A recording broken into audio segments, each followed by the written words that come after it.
Good day everyone! My name is Kimberly Malaiba and I am currently a second year student of the course Bachelor of Science in Tourism Management at Tanawan Institute. And I am here today to discuss to you the different types of tourism impacts. For my discussion for today, here is my presentation that presents the 5 different types of tourism impacts. First is the actual or objective impacts alongside with the perceived or subjective impacts. The second one is the quantitative impacts alongside with the qualitative impacts. The third one is direct impacts alongside with indirect impacts. The fourth one is the accumulative impacts alongside with the immediate impacts. And lastly is the tourism-induced impacts, which unders the reversible impacts and irreversible impacts. The first tourism impact that I will discuss to you will be actual or objective impacts. It needed an actual data that will be the basis on assessing the impacts.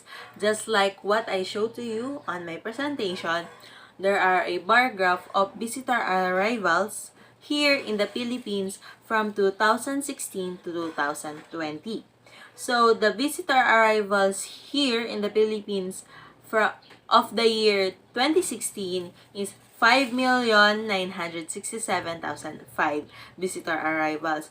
But on the year 2020, there are only 1,482,535 visitor arrivals.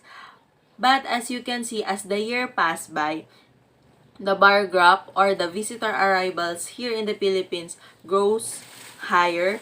But on the year 2020, it goes lowest because of the pandemic. Alongside with the actual or objective impacts is the perceived or subjective impacts. This kind of impacts is referring to the guts or opinions or conclusion without actual data. As you can see on my presentation, here is the picture or the entrance of the Enchanted Kingdom. Let's say that there are no actual basis that some assumes that if the visitors arise here in Enchanted Kingdom, there will be many littering in the place. But some people assume too that if the visitor arrivals here are high, there are many incomes that will come to this establishment or amusement park. For the second type of tourism impact that I will discuss to you will be the quantitative impacts. Quantitative impacts can be measured and expressed in numerical form. As you can see in my presentation, there are a bar graph, but it shows the GDP growth of the Philippines. First is the year 2018, which measures 6.2%, and the 2019 is 5.9%. In 2020 is 2%, and lastly is year 2021, it has 6.5%. Alongside with the quantitative impacts is the qualitative impacts. These impacts can be observed and described. As you can see in my presentation, there are a picture of a local people or local person and a foreigner.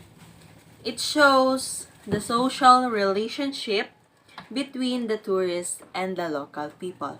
How will be the local people treat the tourist, and how will be the tourist treat the local people in the destination. The third tourism impact that I will discuss to you is the direct impacts.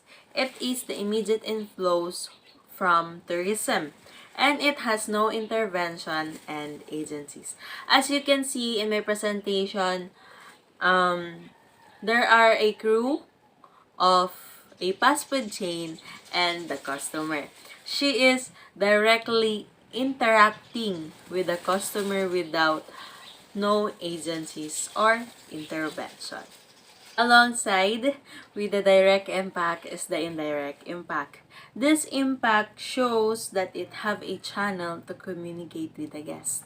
As you can see in my example, there are a couple that want to travel, but instead of going directly to the place, they find a travel agent for them to have an easy travel, because the travel agent will be the one contacting the owner for the accommodation, for the transportation, for the couple's vacation.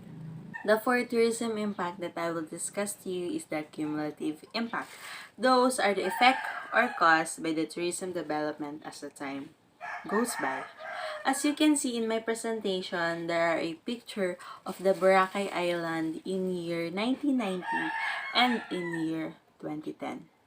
As we all know, the Boracay Island has been closed for 6 months for its renovation, because as you can see, the natural beauty of the island fades away as the times or as the years goes by.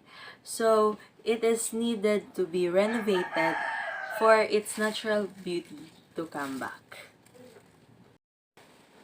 Alongside with the accumulative impact is the immediate impact. It has the effects that comes from a single event. As you can see in my presentation, there are a picture of a concert in a wide space.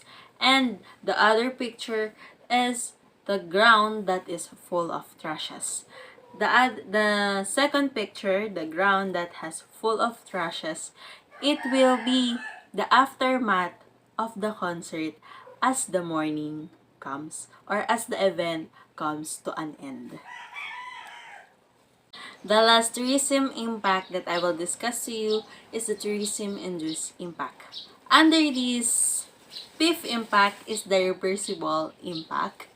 Reversible impact means that it can be corrected immediately or in a short period of time. As you can see in my presentation, there are a picture of a street that is full of trash. But it can be easily cleaned, or it will be cleaned by the help of the residents in the street easily or with their unity. Alongside with the reversible impact is the irreversible impact. It means that it requires a long period of time to recover. As you can see in my presentation, there are a commonly natural disasters that every one of us and every part of the world has been experienced. Experiencing natural disaster is not easy to recover. It requires many years, many months to recover a place or to recover a country from a national or natural disaster.